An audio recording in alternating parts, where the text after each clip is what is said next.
So this is a small group, and I think we have an hour or hour and a half. So very interactive. Just stop me, and I can go into things in greater or less detail. I can tell you stories about Watson and everything. So just feel free to kind of take it where you want to take it.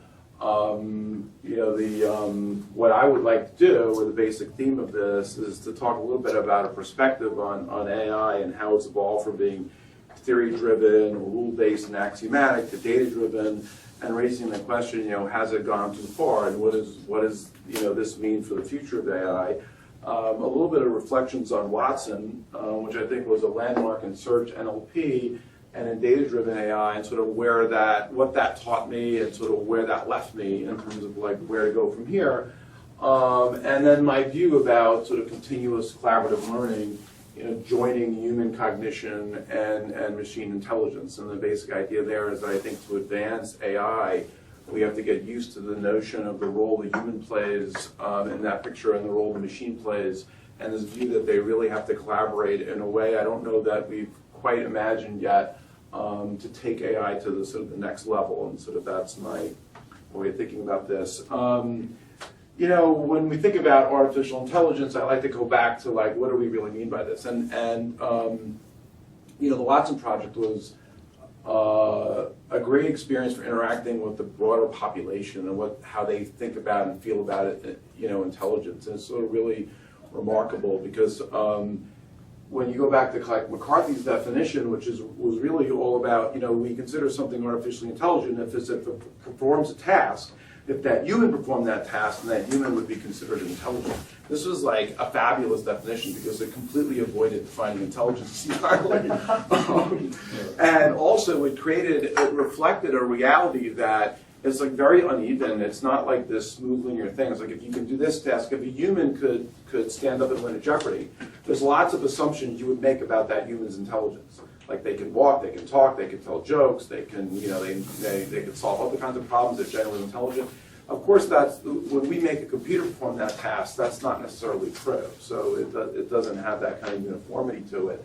And it's something interesting to reflect on when we think about, what does intelligence really mean and what can we expect from it? And like two things to think about is like, the game of chess. We had IBM did Deep Blue, and this was like, wow, if a computer could, beat the best chess player, it must be incredibly intelligent. And then, of course, you step back and you think about what does it mean to play chess, and it's this finite, mathematically well-defined search space. All responses are grounded in these precise, unambiguous rules. Sort of a large finite set of possible moves, but still finite. So if you can get the computer to look far enough ahead, it can start doing really well at this. And when you step back, far enough, you say, wait a second, this task is really designed for a computer. It's amazing that humans can do it, which is sort of the really interesting thing. I think when you look at human language, you have you're really in the human space here. Now we have words, images of speech, have only, they don't have like this precise interpretation. There's a nearly infinite number of expressions. And the meaning is ultimately grounded in shared human experience. So it's like uniquely human. And one of the books, how people know about the book that Fernando Flores and Terry Winograd wrote in 1986. It was called Understanding Computers and Cognition. And it was like one of the, to me, it was like one of the most influential books I read in AI. It was almost a retreat, saying that, we think that all knowledge is somehow precisely and meaningfully captured in language. But in fact, knowledge is really in our minds, and language is just orienting us within our common experience. And so like I could reinterpret that and I could say, language is like this complex indexing system that points into our shared experience. And we can communicate with one another and understand one another because we have that shared experience. But I can communicate so many different ways. As long as I can get you to line up your experience with mine, I'm communicating. So language now, when you look at it that way, language becomes this very, very flexible thing. It's not this formal mathematical structure at all. I can communicate with all sort of depending on how shared our experience is. I can communicate with a look. I can communicate with a posture. And I could say so much to you depending on whether or not that act is indexing into that common experience. One of the stories I really like to tell about how contextual language is, because it's the context that like lights up those experiences in our mind, is, I have 2 young daughters, and I would say to them, you guys got to come down here and look at this. It's really, really interesting. I'd be doing some scientific experiment, in the sink, making a mess, trying to kind of inspire them with science. You guys got to come down here. It's really, really interesting. And so this would happen over and over again. And then I remember my 7-year-old, she was 7 years old at the time, stops at the top of the stairs as I'm saying this, and she says, "Daddy," and she still doesn't want to come down. She says, "Interesting things are boring." And she was completely serious. This wasn't a joke. This was the meaning that she had associated with that word, because her experience with that word was that she was bored. This was absolutely hysterical. But this was an association of the context, with the word in that case. What are the right expectations to have with regard to computers and meaning? And one way I think about it is computers may be programmed to analyze data and detect meaning, but humans are the real source of meaning. When we are applying interpretations to everything we hear and see, and those interpretations come from that human experience of the world around us. And it turns out that we can be really effective at getting computers to train them and saying, if the human says, this is what this image is, this is what this word is associated with, I can start training, if I show enough examples to the computer, I can start training the computer to detect that meaning. But one way or another, the human's feeding the meaning back to me. In the old days, we would write the programs and the rules. What we do now is we give example after example, but one way or another, the human is capturing the meaning in a form that the computer can spit it back out to them. Humans are the source of the meaning. So here's an image I pulled off the web. What does it mean? All right, so I create the image in the computer's memory. It's a bunch of zeros and ones. I can start layering interpretation to that, and look at the colors, white, black, and red. I could start doing object detection, and I started saying, calculators look like this. Here's a bunch of calculators. There's a bunch of dice, and it may be able to detect, okay, another interpretation is there's actually some dice on top of a calculator. So interpreting it in terms of what it's used for, again, by humans, calculating the odds. The actual tag on the image was winning. This image was used to communicate the concept of winning. Another level of interpretation of this is like human use of tools to solve problems. So many, many layers of interpretation for this image, all coming from how humans interpret it based on their senses, based on their uses, based on their associations. This is, when I think about meaning, I think, how about a probabilistic mapping from symbols to common experience? And the more context you can bring around those symbols, the more you can orient that common meaning. So the bat was flying toward him. You got some images in your mind. Here's 2 sets of images. We have like a bat flying toward a person. We have baseball bats. You can imagine, swinging and then letting the bat go, and it's flying towards you in the stands. You can imagine a jilted lover smashing your windshield with the bat. It's coming flying towards you. Whatever. There's all kinds of images that can be created. Billy ran as fast as he could. Right. So now you're getting more context. These 2 alternative possibilities are still in your head. We have Billy running away from the bat. We have Billy throwing the bat and running toward first base. He made it home safe. I still got these 2 competing interpretations going on. He scored. And now I'm pretty sure I've landed this here. So the richer and richer context, as this builds up, I kind of diminish these probabilities, right? So what's happening? These words are pointing to different experiences in my head. The more words come in, the narrower that the indexing becomes, and I kind of get to an interpretation. This was a little fascinating experiment I did. The subtlety of language and meaning, like meaning can vary a lot. The words that are used to index or communicate the meaning could vary very, very little. So this is like straight image Google searches, safe at home. And you see the top images that came up. Home safe, completely different. Safe home, completely different. And this goes to, these are really representing, as you know, the way Google works, these are representing what, people most often associate with these terms. And we have very slight changes in the language, indexing very, very different meanings. The other thing that kind of struck me about meaning, and this is a story that really impressed me, a long time ago, was the story about Tchaikovsky and his his Sixth Symphony. So here's this guy. He creates this symphony. He works on it for years. There's an actual quote: "The idea came to me for a new symphony. This time with a program. The work will be entitled a program Symphony Number 6. I shed tears while composing it in my mind. I have put my entire soul into the work. I love it as I have never loved any of my musical offspring before. I felt such satisfaction, etc., etc." And he gets out and he plays it, for the audience. And the opening night, St. Petersburg, like 1896, and they boo, the jeer. The audience hates it. It's like, how can this possibly be, right? So now you can imagine that if a computer were exposed to lots of different kinds of symphonies and found all the patterns and then created some variations and generated something like the Sixth Symphony and performed it, and the audience hated it, it would end, and the computer wouldn't care and have no idea what to say. So Tchaikovsky goes home and he says, they're not getting it. They're not getting the meaning. I have to make them understand the meaning. And comes back and he's going to perform it again, and he renames it the Pathétique. And he says what this music is about is, man's emotional journey through life, the ups and downs of, birth and death and love and all those things. And he explains this, and he plays it again, and the audience loves it.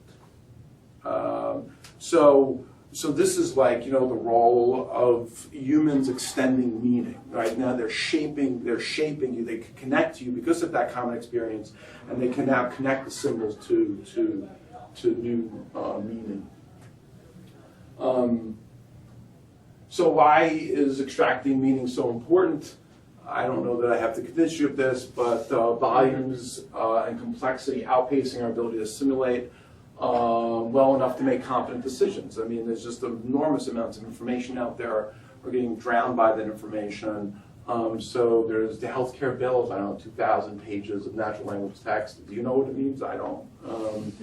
In 2006, the U.S. tax code was 16,000 pages. In 2010, it was 71,000 pages. Hundreds of thousands of medical textbooks and journals, and they're rapidly changing. Wikipedia is over 4 million articles. There's billions of books represented on the internet.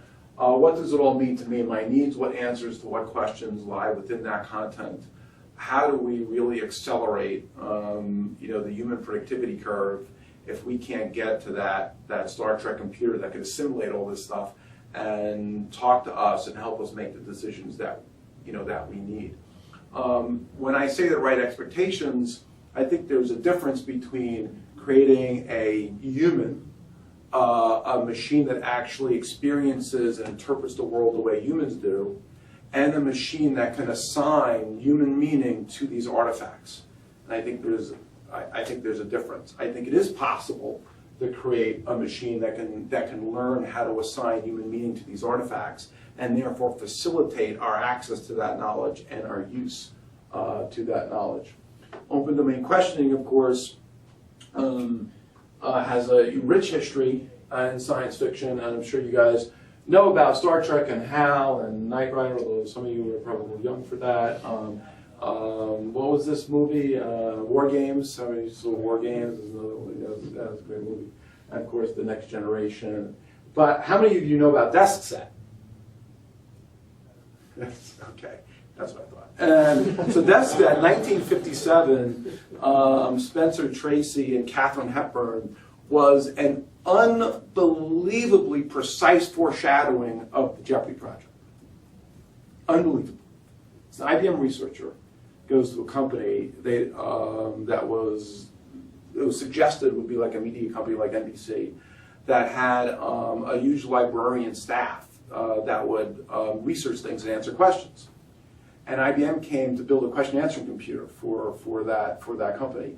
And the researcher, Spencer Tracy, interviews the lead librarian, Catherine Hepburn, to understand how she thinks. She's got to figure out how to build the algorithms in this question answering computer. You think I'm kidding? I'm totally serious. No, I can see why you're not doing the Watson movie. It's already been made. This is the movie.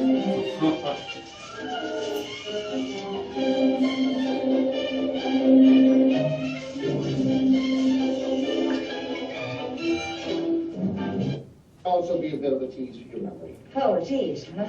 Just answer the question, without don't dwell on the question. I won't.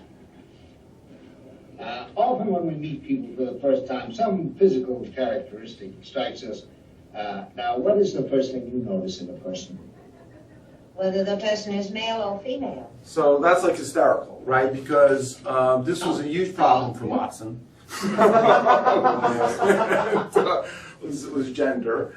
I remember doing one of the practice games, the senior VP came and he was watching it, and there was a question about, a person, like Jeopardy questions work, he contributed to this charity on a regular basis, yada, yada, yada, and there were some other clues, and the answer was Richard Nixon. And we answered Pat Nixon.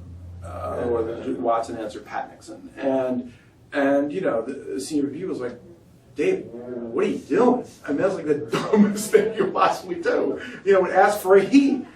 And now I had to explain why this was actually quite difficult, that we have lots of different scores in the system. They're looking at the question and all the various candidate passages, and a lot of different dimensions of evidence suggested that it was Richard Nixon, because both Richard Nixon and Pat Nixon were very involved in this charity, and then the gender scores would kick off, and the gender scores were not perfect. And so maybe you got a little bit more signal on Richard than Pat, but Pat was a male name, and it wasn't smart enough to look at their relationship, and one was a wife, and and he's just looking at me, but everybody knows gender, and there you go. It's a very prominent feature for humans, but it was a challenge. What's unusual about the following sentence? Able was I, ere I saw Elba.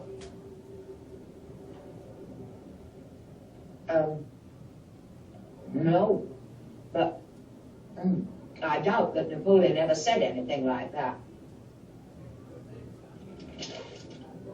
Unless you mean it's because it's spelled the same way, backward and forward. Is that what you mean? What do they call it? A palindrome. So this is just too funny, right? I mean, it's like, so this is a classic Jeopardy kind of question, and here we are in 1957 in a movie, and this person's, trying to figure out, how humans do palindromes. I know another. Madam, I'm Adam. I doubt if he ever said that.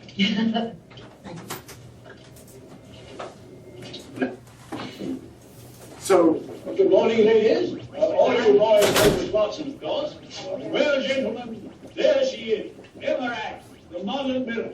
So here's the computer. So here we are in 1957, and Spencer Tracy comes in as the IBM research scientist, and he built the question answering system for NBC. Although they never say NBC, but a media company.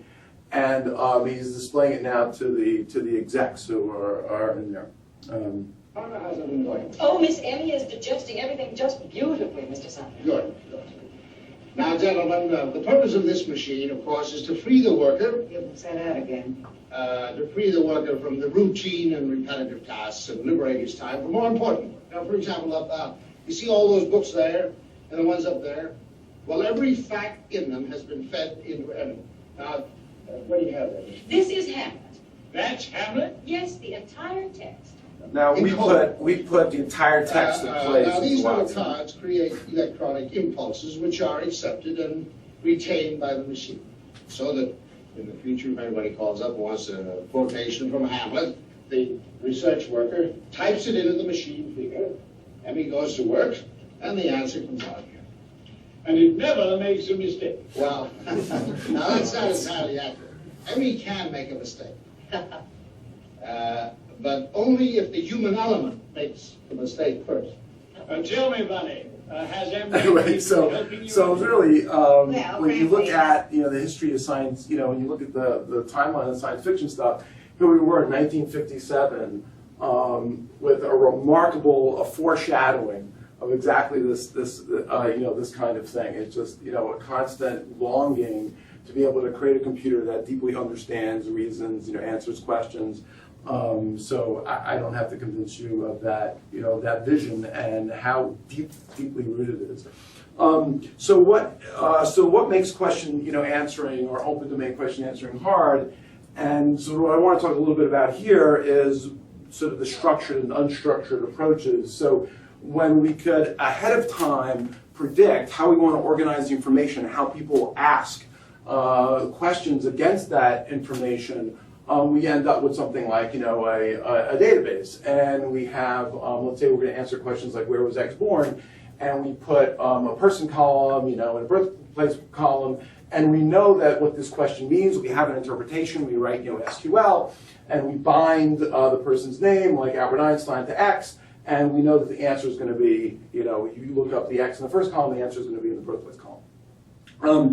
And so this we think of this as structured information, and we're always mapping to questions we expect, to happen. But imagine we did not have any idea what question we were going to get. We couldn't anticipate what its meaning was. We couldn't map it to an existing question, and the information we had was unstructured. Like one day, from among his city views of Ulm, Otto chose a watercolor to send to Albert Einstein as remembrance of Einstein's birthplace. Where do I even begin in interpreting that sentence with regard to that question? I have to understand the relationship between born and birthplace. I have to even know that it's even asking for that. What's a city here? What's a name here? What's the relationship? How do I ultimately get that answer out? You can imagine another one. X ran this.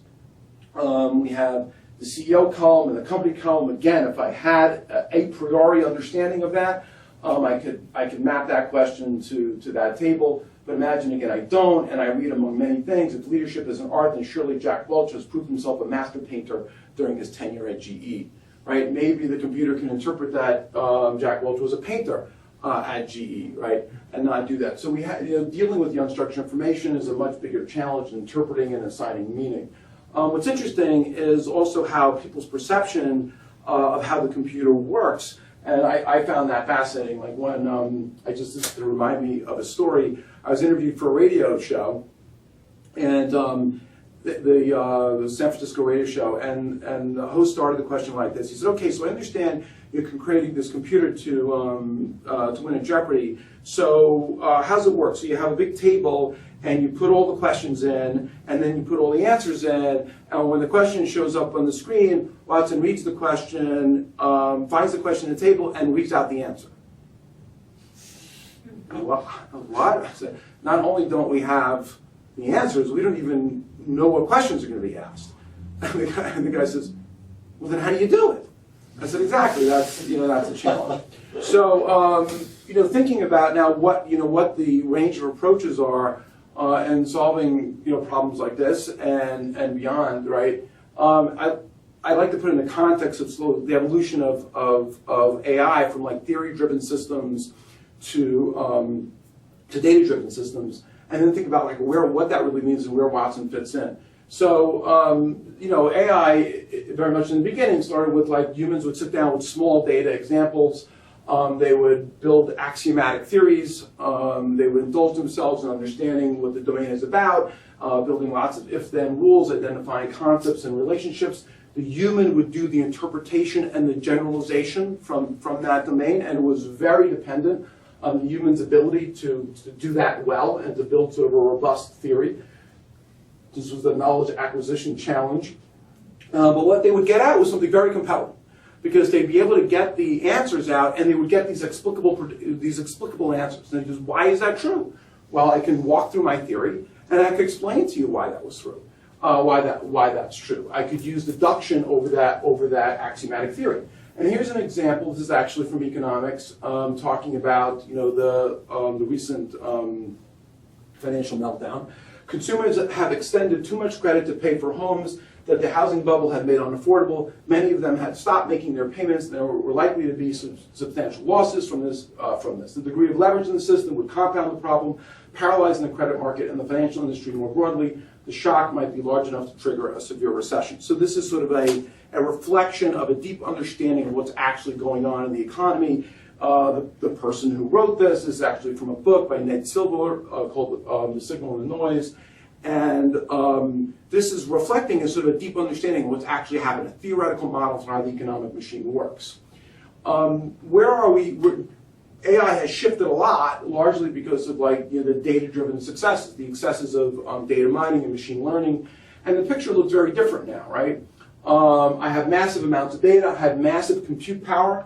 I have an incredible prediction capability, but I kind of get this black box. I get these inexplicable predictions, kind of based on correlation. And this is also an actual quote from a description of what was going on in the financial crisis. The most reliable forward-looking indicators are now collectively behaving as they did on the cusp of full-blown recession. So this is looking at past patterns to predict what's going to happen in the future. There's no revelation of what's going on in the economy whatsoever. There's no understanding of anything about any theoretical understanding. Nonetheless, this is being used powerfully in healthcare, in e-commerce, in economics, in talent, in elections, but it's lacking. It's not meeting that dream, I think, that we have, or that I have anyway, of where AI systems can actually communicate, explain, reason about the theoretical understanding of the domain. There's also, is it fair to say that there's another line here that's implicit, which is a very lengthy loop where humans are intimately involved, refining and iterating over the box in the middle until you get the feature set right. Absolutely, and I'll show you a little toy example I have, which talks exactly about that. And I think so. I think when you go down to the level, the reality is interesting and a little bit grayer, because as you explore the domain and you build up these feature sets, you start to get some reflection of what's actually going on in that domain. It may not be rich and it may not be axiomatic, but nonetheless, it's representing some of the features that matter. And my belief is that you have to connect sort of the data, the theory, and the human in exactly that, and facilitate a loop, a relationship between human cognition, data, and theory, but not rely purely on data. You want to actually figure out how to take those features and shape them into a theory with constant interaction with human cognition, which applies the interpretation and the meaning. And that's kind of like, I'll get to, it's kind of my vision at the end of this. So, most of you probably know this, but this is a kind of fun little example that helps highlight, the distinction between sort of the data-driven or statistical approach and a more theory-driven approach. So here we have a painfully simple decision. It's been raining a bit, and we are walking to lunch. Should I wear my galoshes? Okay, so I can start building a formal axiomatic theory for this. There exist surfaces, there are paths, all paths are surfaces. Surfaces can be covered, surfaces can be wet and dry. There are events. Raining is a type of an event. Something is wet when it's raining and the thing is not covered. There are people wear galoshes when they're walking on a surface and the surface is wet, right? So I have a formal axiomatic theory. I now build a system. I will be walking to lunch. Should I wear my galoshes? I could use these rules for the system to say, well, gee, is it raining? Yes, it is. Is the path covered? No. Wear your galoshes. Why? And I can now explain why based on that theory. So now that's, just the beginning. What if it's not raining, but the path is still wet? The theory evolves in complexity. Duration of raining events, event start, endpoints, drying time, ground retention, temperature, humidity, depressions in the surface, topology, right? So I can now start bringing in huge amounts of domain knowledge to build out this theory. This becomes more and more intensely challenging to capture this information and represent it in a way that's consistent, semantic, and so meaningful. Imagine now I take the data-driven approach where I just make tons of observations. I have all my days, whether it was raining or not, and whether somebody thought wearing galoshes was a good idea or a bad idea. I can bring in other features like wet path, covered, and I can just process this using like machine learning techniques, statistical machine learning techniques. Should I wear my galoshes? Yes. Why? 80% of the time when it rains, it's good to wear galoshes. Have a nice day. So it's a very different feeling for what's going on. You can imagine your next version where you throw in more features. And you say, I want to try to make this a little bit better. I want to put in shoe type, location, tree type, season, temperature, humidity, sort thing, whether the Red Sox won the World Series or not, whether it's covered. So I can put in lots of different features here. And I may actually make a more predictive system. But again, the explanation becomes difficult. I don't understand the relationship between these features. And the human who's now taking this in has a hard time extending their understanding because this information, I argue, is not really in a cognitively accessible form. It's not in a form where I can understand it in a way that allows me to extend the theory or extend the interpretation of the meaning of these things. So it's kind of highlights of the two ends of the spectrum. So where did Watson fit? Where did Watson fit into this from theory-driven to data-driven? It's sort of an interesting story. For starters, just to give you a sense of the Jeopardy problem, and I want to talk about the problem. And as I talk about it, I want to kind of think about the theory-driven versus the data-driven approach and what we really sort of ended up with. So first, let's look at the problem a little bit. Broad, open domain, so they can ask about anything. If you're standing, it's a direction you should look to check out the wainscoting. Anybody know? Down. Down is the answer. So now imagine looking at that one. Imagine looking at that's $200. So now imagine looking at that one question and thinking, oh, okay, I'm gonna tackle this Jeopardy problem. I have to start modeling direction, right? So I got up, down, I got east, west. Oh, how about this? I got 360 degrees around a compass. I could do the compass thing. Then I got relative direction, like behind me, in front of me, on the side of me. And then you get this Jeopardy question that says, this is the direction of fabric, blah, blah, blah. I don't remember Jeopardy questions. But anyway, and the answer was grain. Would you thought to model grain as a direction? Unlikely. The information is just vast, and the meaning of words are just highly, highly contextual. And it's my belief that context and capturing context and representing context and parameterizing context for understanding the meaning of the intent of words is incredibly, incredibly important. Let's see. In cell division, mitosis splits the nucleus, and cytokinesis splits this liquid, Cushing the nucleus. Cytoplasm? You lost 600 there. It seems this perp was the first murder in the Bible, and to top it off, he iced his own brother. Cain. See, I heard somebody whisper, you were afraid. It was Cain. So this is an interesting question, right? And this caused us lots of consternation. In fact, I have to tell one story behind this. Is that so we're chugging along on this problem, and we're showing steady progress, and I'm reporting quarterly to the senior vice president of IBM, and I'm telling you what my progress is. And we have this really great way of great metrics for describing the progress, and he's betting. I mean, every time I talk to him, he's just changing how much he's putting down on his bet, and because we're making good progress. And I would always give him what the odds were. These are the odds of winning. These are the odds of losing. At this time, I don't know. Our odds were about in the low 60s, and so I'm presenting this stuff, and I used to talk to the team all the time about how Jeopardy is a phenomenon. There's no formula for a Jeopardy question. And it's a phenomenon that's constantly changing. It's constantly evolving. Because they're evolving the game. I mean, you just don't know what questions you get. You don't know how they're going to be phrased. And meantime, we have all our data. We have our blind data that we're testing on. I would only report on, when I reported to senior VP, I would only report on blind data.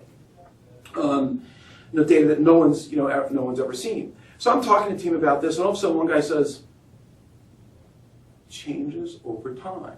The game changes over time.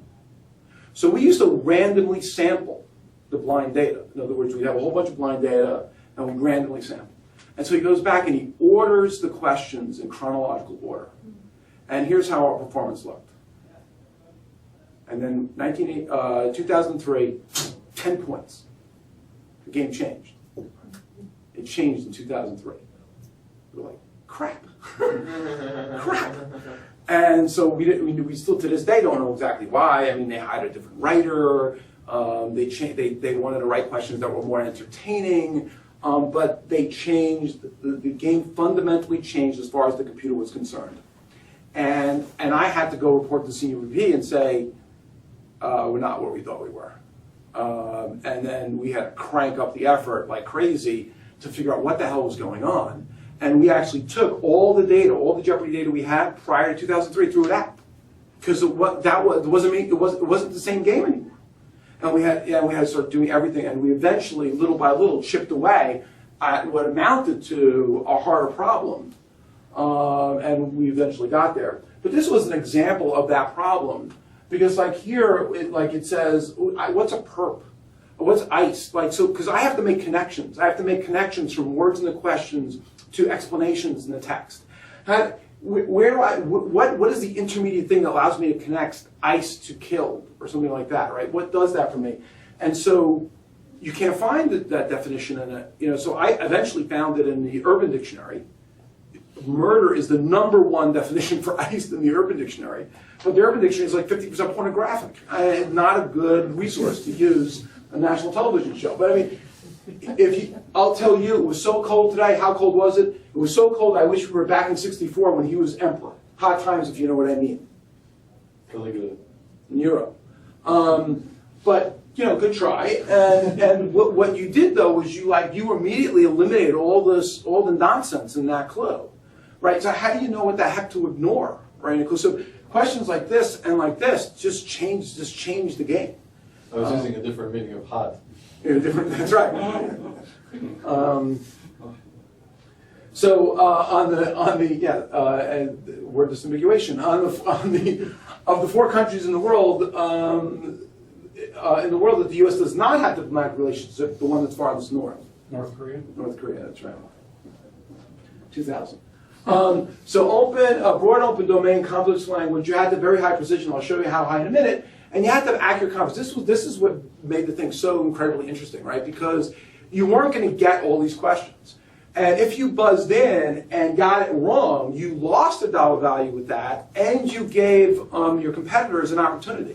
Because now they had more time to think about it and to come in and now take that money. So you're down 800, and the other person's now up 800. There was a huge risk to buzzing in and getting it wrong from a game perspective, but also from an image perspective. If I'm getting questions wrong that I didn't want to bet on, but just I start looking stupid, right? So that was another. We actually had the looking stupid metric. It's one of our metrics. So here's how we did the metric. So this was a state-of-the-art QA system when we started. Well, advanced techniques in there, and the way to think of it is like a confidence curve. And the way to read that curve is, imagine we're answering 500 questions, and we rank the questions in terms of how confident the system is that the answer is right. So if you go over here, if you look at this 5%, that's 5% of the 500 questions, whatever it might be, that it was the most confident. So the 5% was the most confident in, and on the ones that was most confident, they got about 47% right. As you added more and more questions and your average confidence went down, it got less and less right. So when you're answering 80 to 90% of the questions, it's plateauing at about 12%. These dots are actual Jeopardy games. And what I'm plotting is the performance of the winner of those games. So if you look in the middle here, and you come down to the x-axis, the average winner is doing about 45%. In other words, they're confident enough and fast enough to buzz in for 45% of the questions in the game. And of those, they're doing somewhere between 85 and 90% on average precision. The black dots were Ken Jennings. Ken Jennings was a phenomenon. On average, he would take 62% of the game. So, I don't know, right? So he's sitting there and he just assumes he knew all things. And unfortunately for his competitors, he was about right at that because he was doing close to 90% precision. But look, he had games that he would only buzz in for 49%. He had games even below that, in the 40s. He had a game where he buzzed in for 82%. I mean, it's like you didn't even see the other two players. I mean, it was just him answering questions. So it would depend on the games, it would depend on the competition. But if we were going to compete at Jeopardy, we would have to have a confidence curve that would slice across the winner's cloud. Right? So in other words, if it, like on, let's say 70% of the questions, it should be able to, come in around here to be able to, at least to be able to compete. So how do we do, how do you do this? Well, one way is to look at the questions like this one, cell division, mitosis plus nucleus, instead of kinesis plus this liquid Cushing nucleus, and start modeling this in a traditional, axiomatic way and say, okay, I got cells and I have cytoplasm and membranes could be elastic, and who knows if I would have ever modeled that. Cellular activities, division, metabolic pathways, mitosis, right? Because I can't build a representation for one question. This is a whole, area. And so then I could kind of reason about things.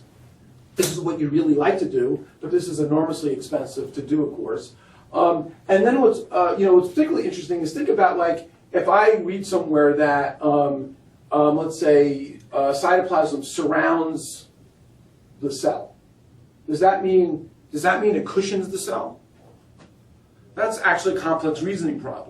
To match that is a complex reasoning problem, right? Because if I surround something and I'm a liquid, I don't necessarily cushion it. It depends on the membrane, right? If the membrane is elastic, then that surrounding is a cushioning, right? So it's actually, to precisely match, for example, cushioning and surrounding requires, deeper reasoning.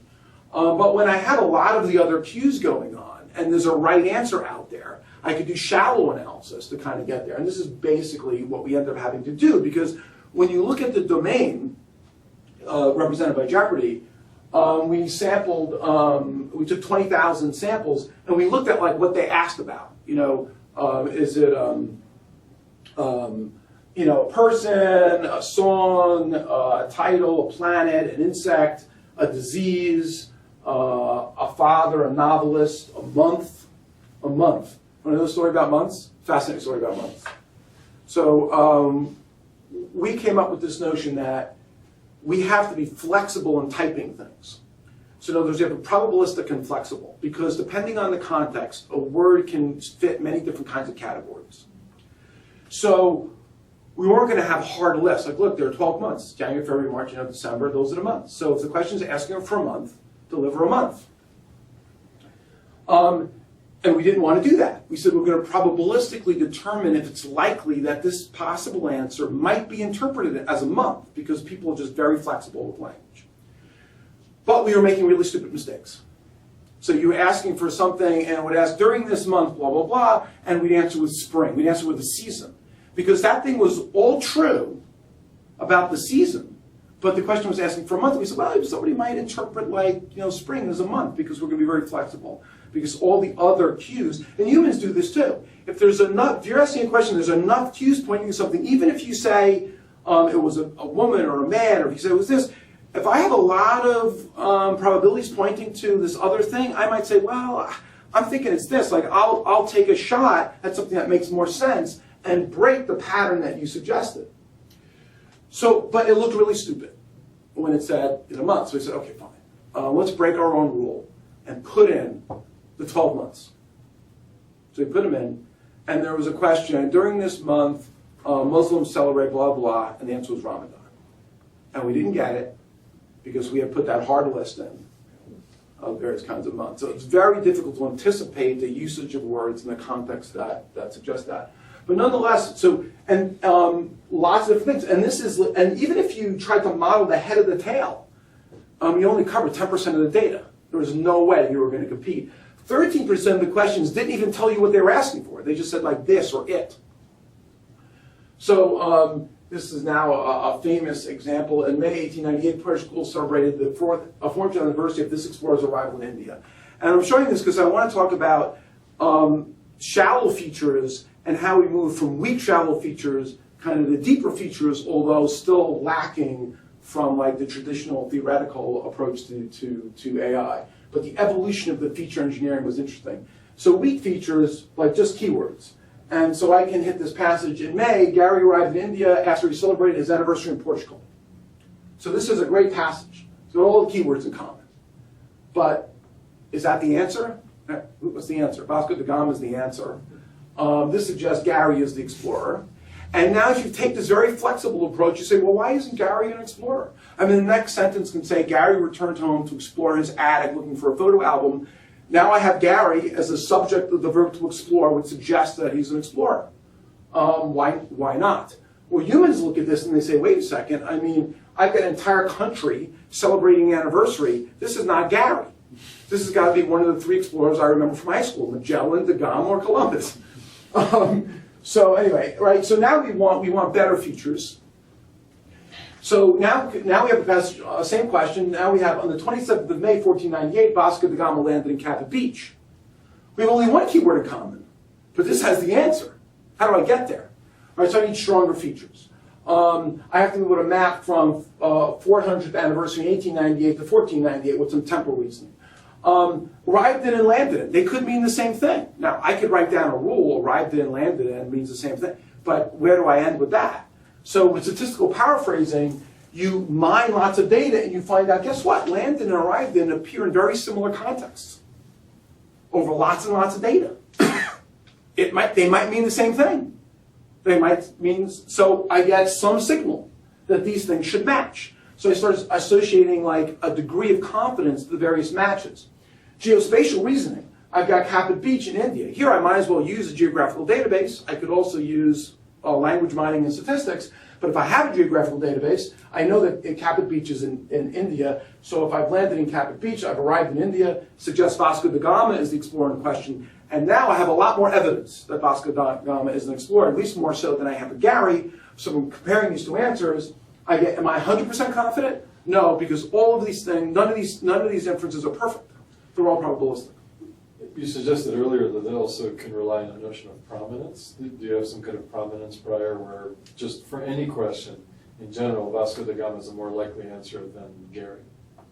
Or you didn't use that? We didn't use that, although in the final version we did use a Jeopardy. We never actually, until literally the last month, did we use the Jeopardy prior question answers as a corpus.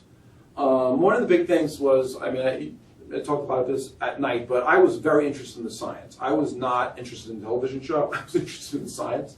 I did not want to create an FAQ system. I was completely uninterested in it. And so even if that worked, I didn't want to know that worked. It turns out that helped a little bit, about 1 or 2%. And that's where you got some of that, because more frequent answers ended up, counting more, right? And you wouldn't see a lot of repetition in questions, but you'd actually see repetition in answers. Right, but I guess I'm suggesting, even from a scientific point of view, just like you said, a human would go about and we know that humans access the most prominent available answers. You could imagine having a probability distribution over all people and names and making use of that. Absolutely, absolutely. So the way Watson worked was, like you take this question and you do an initial analysis of it. So you get your answer types. Like in this case, I'm asking for a liquid. You get your lexical relations. Maybe you get some semantic relations, like the liquid cushions the nucleus, the toast splits the nucleus. You might get some semantic relations, but the semantic relations are very limited because we couldn't anticipate all the semantic relationships. So we had some relationship detection stuff. And then you take that and you formulate queries and you search a corpus. And we had the equivalent of about 100 gigabytes of text. We analyzed roughly around 2 million books. We pre-analyzed that and created about a terabyte of metadata, automatically generated metadata from parsing and semantic analysis. From those passages, we would now have a whole bunch of answer selection or candidate answer hypothesis generation algorithms. The architecture was very important because the architecture allowed people to work very independently. You had people doing question analysis, worked independently what was going on. There were requirements that they might get, but they'd be able to do more and more analyzing this. You had a team that focused on how do I generate good searches from this. We actually had 2 search engines, both Lucene and Indri, which have different strengths and weaknesses. People focused on just taking a passage or a document and generating possible answers given the question. And people just focused on that. It's called candidate generation. People just wrote candidate generation routines. And so they generate, let's say, 100 different candidates. So you can think of these as like possible answers. Now I want to know, what's the likelihood this answer is right? So now for each one, and this is where the parallel processing came in. Without parallel processing, it took an hour, roughly an hour, to answer a single Jeopardy question on like a single CPU with about 16 gig of RAM. There was like no way. That would make for a very boring Jeopardy game if you took 45 minutes per question. We ultimately scaled this out to 2,880 cores, 15 terabytes of RAM. We did not go to disk. It was too slow. And every CPU is connected to every CPU to a fully connected switch. And the problem was embarrassingly parallel, because here we had federated search. Here we generated 100 possible answers. Each answer was an independent threat, and it went off and did searches. And it came back with supporting or refuting passages, passages that may support or refute that answer. So now let's say I had 100 questions, and I got 10 passages per question or something like that. Now I have 1,000 passages. And then now for each answer passage pair, I have 100 algorithms. Each algorithm looking at that answer passage pair, coming up with a score. Does this passage support or refute that answer? So I got like 1 million scores, and the different algorithms, NLP algorithms, kind of fell into different areas, like relation matching, or parse alignment, or typing, or spatial reasoning, or temporal reasoning. The spatial reasoning and temporal reasoning were relatively easy, shallow, and what I mean is like it's not deep temporal reasoning, but in other words, if there was temporal information in the clue and temporal information in the passage, it would be able to try to match that temporal information. Maybe do some math, or would do some language analysis, say, is this roughly the same time or not at the same time? We'll do some rough reasoning around that. Spatial stuff would say things like, Kappa beaches in India, this should probably match. Typing was like, is cytoplasm a liquid? Is it a fluid? What is it? It's asking for a liquid. Right? And then I have to combine all these scores. And this is where the machine learning came in. And this is where there's been enormous hyperbole around Watson, which is much to my consternation, is that, we talk about machine learning all the time, and the way this gets sold is that it learns like humans. It doesn't learn like humans. I mean, it finds a hyperplane. I mean, it finds a separating, hyperplane among a bunch of data points. There's no structured learning. It's not learning a representation. It's not learning meaning. What it's learning is when I have all these algorithms, hundreds of them, reporting scores, how do I combine them? Right? So this becomes a very challenging problem, but it's a classic problem for machine learning. So what I do now is I train. I take this entire architecture, I take 10,000 questions where I know the question and the answer for, and I run it. And I know the answer for, and I run it. I get all these scores. And then what the machine learning does is it finds this set of coefficients across all these various scores that more often predicts the right answer than the wrong answer. That's what it's learning. So in coefficients in this big linear equation, it's not building internal knowledge representation structures. It's not learning in that way. But the word learning is like incredibly suggestive. I don't know how many of you remember the TI calculator. You put in the learn mode. That was learning. That's kind of like... So anyway, so that kind of got blown out of proportion. But nonetheless, the architecture was kind of very cool. And then you'd be able to now take that and map that confidence score that came out to a probability. So now we could say I'm 90% sure cytoplasm is the answer. I'm 52% sure plasma is the answer. 42% sure blood's the answer. And what is this? What do these probabilities really mean? It means that when I look at the passages that I scored in support or refutation of those answers, it tells me how much these algorithms, when added together as shallow cues, suggest that that passage actually supports that answer to the question. So here we might have like two competing answers, cytoplasm and plasma. We have kind of a bunch of passages that lead you from there to there.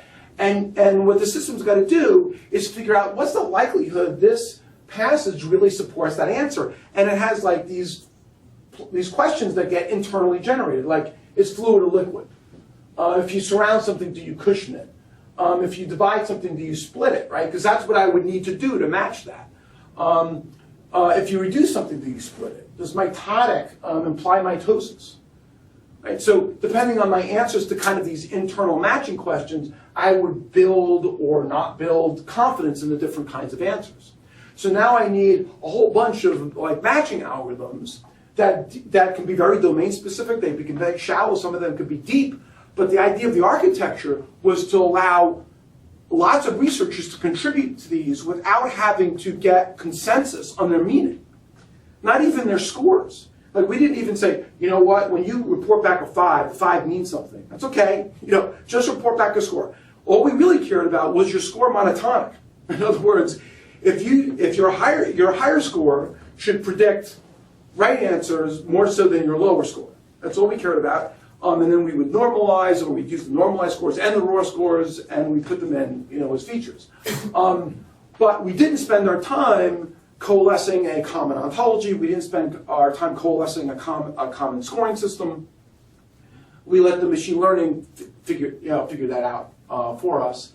But in the end, and I'll show you another example of this, but in the end, you kind of had this explanation, right? Now these were kind of one-hop questions. I want to show you what's interesting about multi-hop questions. But anyway, this is the kind of the basic idea. Now, imagine this question here, like, is a fluid a liquid? So you got to come up with different matchers to kind of decide. This is a very simple one. So we had multiple type matchers, and one of them used WordNet, formal taxonomy. Another one used data that we mined from language. So in other words, we took a whole bunch of text, we parsed it, came up with syntactic frames, subject, verb, object, and then with some generalization based on semantic analysis and statistical aggregation, we would induce axioms, like inventors, patent inventions. That seems obvious to you, but I want to be able to, when I get a question like this inventor's, I don't know, this is what he did with the light bulb or something, I don't know, and the answer is patent. I was like, I know he's an invention. What's a likely thing? What's a likely answer that I can go out and check? Well, if I had something like this, that inventors, patent inventions, that gives me an idea. It gives me that common model that I can then feed off of. Officials submit resignations. People earn degrees at school. Seems obvious, but we'd get a question like, so-and-so earned their degree here, and we answer with a state or a city. But that's stupid, right? Why is that stupid? That's stupid because there's an expectation that people have about what makes sense, and that expectation isn't so much right or wrong. It's just the common use of the language. So doing this over lots of language tells us what the common usage is. So people earn degrees at schools is the most likely thing. Fluid is a liquid. Liquid is a fluid. If you go against a formal taxonomy from WordNet, fluid is the more general thing. Fluid is not a liquid. Liquid's a fluid. Gas is a fluid. But in real language, this is completely interchangeable. People don't distinguish. So if I find some fact about cytoplasm being a fluid, and then I ask, is fluid a liquid? If I go to the algorithm that used this as a resource, it would say no, or I don't know, or give it a low score. If it used this resource, it would say yeah. Now, what training does for me, if I now trained on physics tests, this algorithm would earn a bigger weight in the machine learning. If I train on Jeopardy, this algorithm learns a bigger weight, because what the training is doing is saying, what is this domain really about, and what is a better fit for that domain. So anyway, so this is at a high level, the architecture, for Watson, question analysis, breaking the query down to subparts, generating hypotheses. We actually had what we called soft filtering. We then, for everyone, go out and score it. When we broke clues up into 2 parts, we'd have to kind of put the answers back together under synthesis. And then we do the final merging and ranking. And this would apply the weights, the trained weights, the various coefficients that came out from all the algorithms that scored things. And what's interesting was we had about, I don't know, it was roughly around 5 to 8, 7 different models. And the models were for the very different types of questions. Like, for example, if you've got 100 algorithms scoring these passages, well, guess what? If you're doing an anagram question versus a pun question versus a general factoid question, you're going to balance those algorithms very, very differently. So we would build separate models for the different kinds of questions. How did you decide the different classes of questions? So that's a really interesting question, because you could imagine trying to do that automatically. We did not do that automatically. We were just like, oh my God, we're screwing these questions. Or like, oh, what kind? And so humans sitting there and saying, oh, these are these kinds of questions. Let's try out a separate model for these. So then you'd have to build a question classifier, and you trigger that in the beginning, and then you would know what machine learning model you would use at the other end. So we built out that architecture, but the system still made really ridiculous mistakes. There's some examples, right? Decades before Lincoln, Daniel Webster spoke of government made for, made by, and answerable to them. Anybody? The people is the right answer. Watson answered no one. And, this was the early stages of the system, but, as a researcher, I'm like, it makes sense, it's close. Right, the people, because you're thinking about different things. The New York Times headline. An exclamation point was warranted for the end of this in 1918. World War I, Watson, a sentence. It really doesn't matter what year, exclamation point, ends a sentence. So a tremendous amount of context pointing to what really the right, answer is. In 1994, 25 years after this event, one participant said, "For one crowning moment, we were creatures of the cosmic ocean." Apollo moon landing, that's right. Watson, the Big Bang. Not a lot of people around, not a lot of participants in the Big Bang.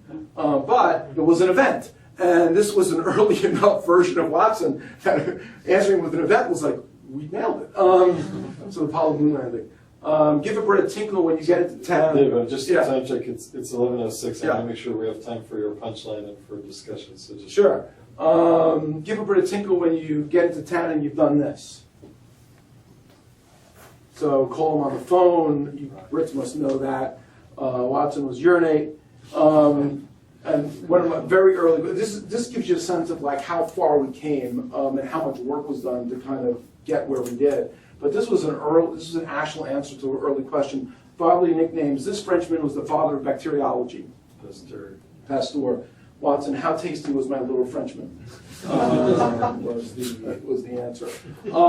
25 AI scientists, software engineers at IBM. We had some university partners built on decades of work in search, machine learning, and NLP. We performed over 8,000 documented experiments. We had a wiki page for every single experiment, starting with an hypothesis, describing the initial data set, describing the algorithms, 8,000 documented experiments. You can go back to and actually rerun each one of them.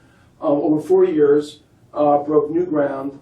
Dramatic changes in culture, management, and technical approach right from the very beginning. Like all the rules were broken in IBM. All the rules were broken to do this. No publishing for 4 years. Everybody in one room and out of their offices.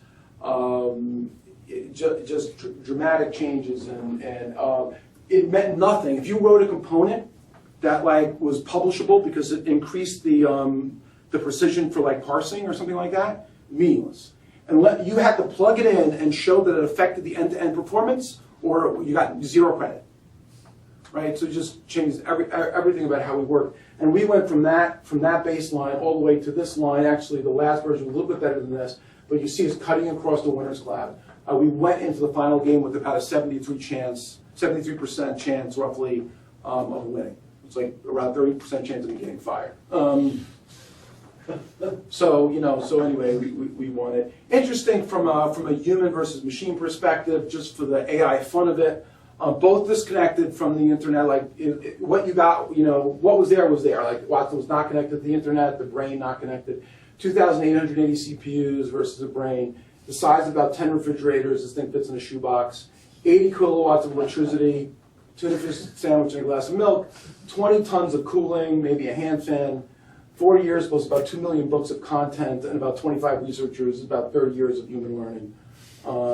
So it's kind of an interesting comparison. Interesting, tougher Jeopardy questions were ones where there was a missing link. So on hearing of the discovery of George Mallory's body, he told reporters he still thinks he was first. Interesting, you answered with the missing link, not the answer. And we thought that was incredibly embarrassing for the machine until we actually saw a human do it. We thought, oh, maybe it's not so bad. So the answer is Edmund Hillary. And so you have to go from George Mallory to what we call the missing link, Mount Everest, and then who was first at Mount Everest? And the answer is actually Edmund Hillary. This becomes a much more interesting kind of question. These were tough. We actually got better and better at these. But this inspired the last thing I did at IBM, which was the notion of Watson paths. And the way Watson paths work, this is a United States medical licensing exam question. The way Watson paths worked, and the reason why this was so intriguing to me, was because I could solve more complex questions, and I could actually get what amounted to as an explanation without writing a single if-then rule. But it was still, of course, limited on the content that was available. So the idea was like this: a 63-year-old patient is sent to the neurologist with a clinical picture of a resting tumor that began 2 years ago. At first, it was only on the left hand, et cetera, et cetera. So we just broke this up into a bunch of facts: 63-year-old, resting tremor, unexpressive face, difficulty walking, whatever. Basically by chunking the input. And then we came up with 5 different relation types. And we just went to the basic Watson and said, what does 63-year-old indicate? What is it associated with? What does it contain? What does it affect? What is it caused by? Just like a natural language question. And we would get different answers. And that was like forward chaining. But then from the possible answers, we would go backward chaining. And we would say, what is the cerebellum associated with? What is it contained in? And so forth. And we try to meet in the middle. And based on Watson's confidences in the evidence, we would actually start propagating those confidences like in a Bayesian net. And the confidence would pool more often than not in the right answer. But in the end, if I read the passages along that path, I got an interesting set of reasons for why this was the right answer to that question. So this ended up giving me a connection from the input to the answers with an explanation without writing a single if-then rule, but still left a lot to be desired. So when I reflect on Watson, triumph for general systems architecture, in the sense that we built an architecture generally for doing this kind of thing. It wasn't tailored to Jeopardy. We were able to drive science, engineering, and research management to take it on and do something that a lot of people thought was very hard to do. It was also a triumph for combining a diversity of methods. Lots and lots of shallow techniques efficiently combined over big data outpaced building deep semantic models. I'm not saying I like it, I'm just saying what is. And it's very reflective of what happened with this, what Minsky suggested in the Society of Mind. Still too shallow, right, for the vision of AI. Yet to automate deep learning and understanding. Yet to automatically learn the rich models that underlie, precede, and enable language. Yet to find a way to automatically build and extend AI systems. Yet to efficiently combine human cognition, machine learning to kind of accelerate this. This debate is very significant in our culture today, and this is an amazing contrast. This is, what's his name? Chris Anderson, editor-in-chief of Wired magazine. He wrote an article in 2008, The End of Theory. The data deluge makes the scientific method obsolete. Correlation supersedes causation, and science can advance without coherent models, unified theories, or really any mechanistic explanation at all. This is the impact of data-driven AI on our society. And this supports that economic description I showed before. Here we have Nate Silver, who wrote a book called The Signal and the Noise, Why So Many Predictions Fail But Some Don't. He's responding to, who needs theory when you have so much data? He says this is categorically the wrong attitude to take toward forecasting, especially in economics. The data is so noisy. Statistical inferences are much stronger when backed up by theory. And you end up with this. And my belief is that artificial intelligence needs to effectively combine data, theory, and cognition. And I see this notion of continuous cooperative learning systems where both human and machine together leverage each other's strengths to collaboratively solve problems. So you imagine machines and humans working together to collaboratively solve problems. They both have strengths and weaknesses, and they both are trying to learn. And I think it's through that collaboration that you can actually get machines to learn how to learn. In other words, you can create an effective symbiosis where the human's getting something out of it, the machine is helping the human get what they want out of it, but in the process, through that interaction, learning how to interpret the data, building the internal representations that make sense, and allow the computer to get better, incrementally get better at learning. And I have some deeper thoughts on that. But anyway, that's kind of the way I see it. You don't want purely data-driven approaches, but at the same time, you can't ignore the data because the data is going to help validate and drive the development of the theory. You want the theory to evolve, but you can't really get the theory to evolve without the human who's the real source of meaning and interpretation of that theory. And things are changing because the data is available, the compute power for doing the induction is available. People are more and more willing to engage with computers in ways they haven't before. We have crowdsourcing notions. If you could find the sweet spot to get these things to happen in unison and in a big way, you can start to get a very different kind of machine intelligence than we imagined before. And I think the type that we imagine that we want. Again, inspired by the Star Trek computer, inspired by the same thing. But anyway, that's my story.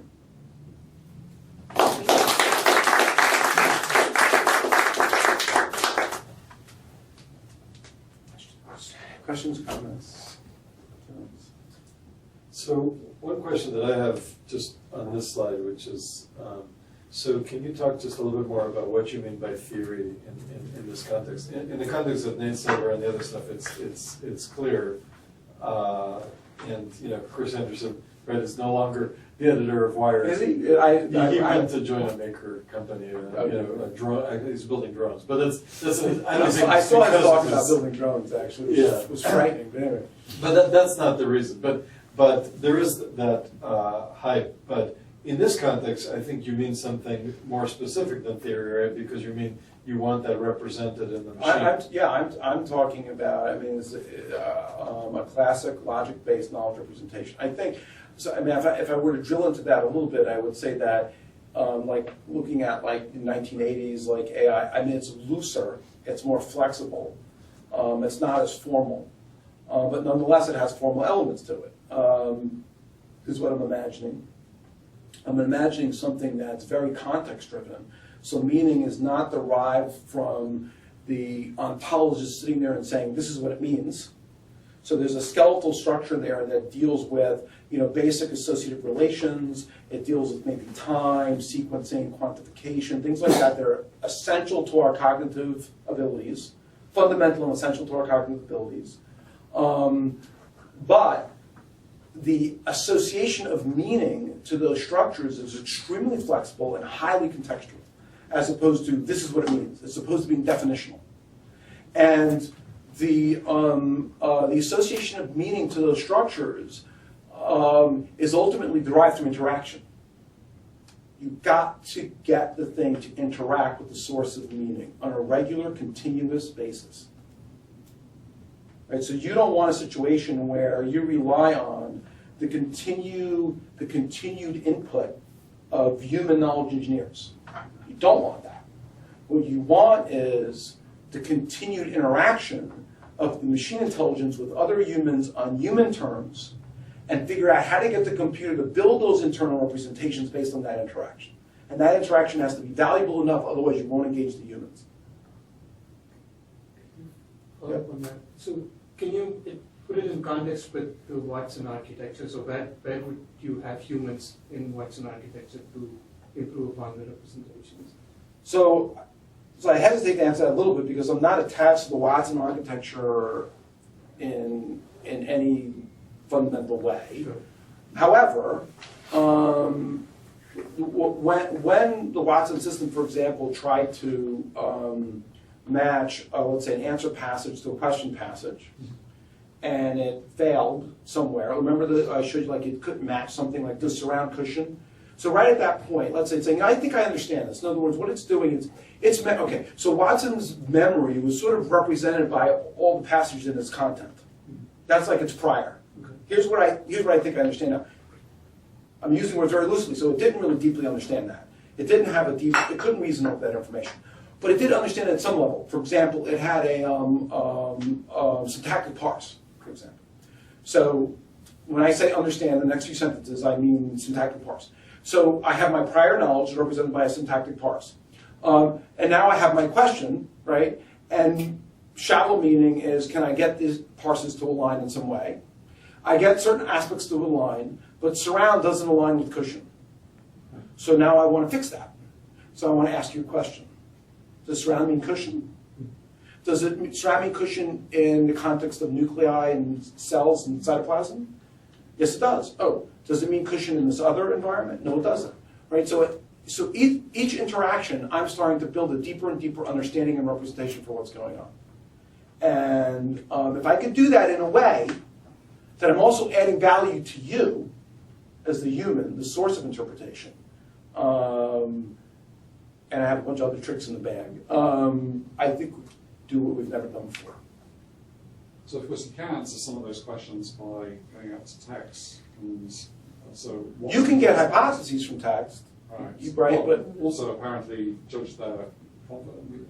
well, you can judge the confidence, but I mean, but you really don't have a source of truth, and it's, you have, look, I mean, you know, people, a source of truth as well. I mean, lots of people.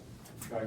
And it's not the extension that you care as much about. Right. Right? It's what you're learning behind that, what the justification is. So and if you can start comparing that, you start to gather statistics. So it's not so far from human learning. Right. I guess what I'm getting at is, Who do you trust with an answer? I think you can abstract what Dave is saying to say he wants a source of input that yields large amounts of high likelihood data. Now, if it's fair, you don't really care what's at the other end. If it's Martians or humans Correct. or text, you're conjecturing that the most efficient way to do that is some kind of crowdsourcing or gamification where people are motivated, or you could pay them. But I mean, so to your point, if you can build that as a black box off of text, I think Dave would be just as happy. I want to try. Yes and no. Right, because I do want to triangulate, right, because language is still a reflection of what humans understand. I can get, and I think this is one of the things that have changed, which is I can get a lot of horsepower out of shallow analysis over text, and it's because of that horsepower that I think that I can create an attractive environment, in other words, to engage a human, but I'm going to fail. It's only going to be so deep. And that's where I want to engage the human on getting deeper and building out and checking and validating and refining those internal representations as I build them. So yes, I can induce a representation from the text, but it's still going to be shallow. And now if I can use that to engage a human and get a human to validate and drill down, I think I can start to create those internal representations in a more robust way. So another dimension of this, just to translate this slightly different vocabulary, is a co-training intuition. Right? If you've got two orthogonal points of view, it's kind of like, if everybody in the room is trained in one discipline, the best person you can hire is somebody trained in a different discipline and get some of that cross-fertilization. And agreed, but there's still something dramatically important about engaging humans. Like one of the things I've noticed with my kids and how they learn, I was talking about this last night. As ontologists or computational linguists, we approach language almost mathematical. This is mathematical structure. Humans are willing to break parse rules. They'll break a word down. They'll just break a word up like nothing, and say, well, there's the sound in here that I can connect to some meaning in my head. I have no problem. There's just no rules. And in fact, the more flexible you are in breaking rules, the more creative you are. I mean, you start to see differences in human intelligence by they're willing to break those rules. And I think that's why humans will see through the words, they'll see through the grammatical expressions, they'll lead you to interpretations that are very hard to derive strictly from text. So what are the, if you could tell us, what are the most frustrating things you felt like you didn't conquer? What are the brittlenesses or areas you felt like Watson fell short? So Watson fell short big time because of what I'm talking about now. In other words, it wasn't reasoning over a representation of the domain. So if you asked it, why is this answer right? It says, because I scored this passage. Why did you score the passage? Usually the scoring techniques were a collection of many shallow methods. But what's interesting though is when I look at my kids learn, like they will use shallow textual methods to answer questions in their homework all the time. And when you ask them, well, why is that true? They don't know. Because they match the thing, they match, and like a really smart kid, I remember my younger daughter was like a bit of a prodigy. My older daughter was a bit of a prodigy. Comes in and it was a passage about electricity. And all he had to do was like match the question thing to the thing, and there was the answer. and it was like a why question, and the answer was extremely shallow, because it really didn't explain why, right? Why does electricity, work? And it was a stupid answer, it was very shallow. And my kids said, well, that's not the right answer, because it doesn't really explain why. It doesn't make me understand, why electricity works at all. I said, I know, but that's the answer they want, because all you do is map the text. Now, we can now go talk about electricity, and I gave her a whole lecture on electricity. But, it's like, and so that's where Watson was. Watson was, well, the answer is because, here it is. Here it is in the text. And I have many examples of it. Maybe I've done some somewhat sophisticated matching, which could be very useful. It's like it's somewhat sophisticated search, but it's not, it can't give me that extended logic-based dialogue of what's really going on here. It can't talk about the structure of the cell. It can't talk about, why cytoplasm, cushions the nucleus. But what I want to do is I want to learn like a kid would learn. Because at first, a kid would match it and say, Daddy, if surround means cushion, the answer is cytoplasm. Right? That's what they'll say. Or they'll just assume it, or they'll ask it. So now you want to say, well, I want to investigate that. Right? Does cushion always mean that? Why is surrounding cushioning here? And you might get, because of the membrane's elastic. You might get a bunch of other things. So now I start learning just like a kid would learn. Now, when you tell that to a kid, the membrane's elastic, they might not know what elastic means. What is elastic? So you keep drilling in. No, I guess I was more curious. I see what you mean by explanations. Was there any class questions that you felt like you never did decently well on, or there are major holes that, like the next version of Watson is? Yeah, so that, for example, again, it's all deriving from the same limitation I've been speaking about. So, for example, if there was like an SAT-like question, like a classic problem-solving kind of question, we did not do that. Mapping to sort of, like, we knew kind of how to do that from the old AI days, which is, come up with some template and then identify these problems from those templates, map the variables to the thing. It kind of more like Wolf and Alfred does or something like that, and then, okay, now you know how to compute that problem. It didn't make any sense from a Jeopardy perspective. While questions like that would come up every once in a while, it didn't make any sense for us to make that kind of investment, because one was like whacking a mole. Like, I'm going to build that, that mathematical template for that thing, boom. And then the chances of it coming up again was 0.0001%.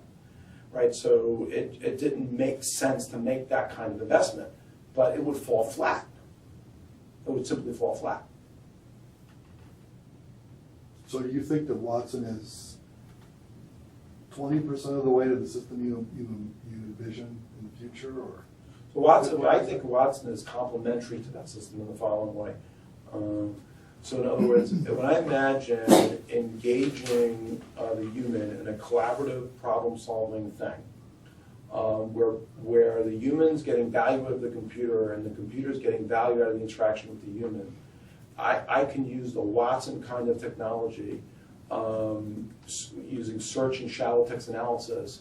I think it's sufficient to engage the user enough. So even though Watson doesn't understand exactly what it's talking about, it actually wants to build those internal representations, it could make suggestions, and it could inform the user so that it can now engage the user. So, for example, imagine the computer, a Watson-like capability, working with a student in reading comprehension.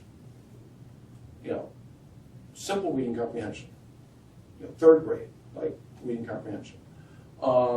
And what the system can do is it can parse the language, like parse the text, parse the question, do very shallow text analysis, right? But it's going to fail. It's going to have failure points. It's going to have points it doesn't understand because it's got no internal representation for that. It's going to try to line those parses and it's going to fail, for example.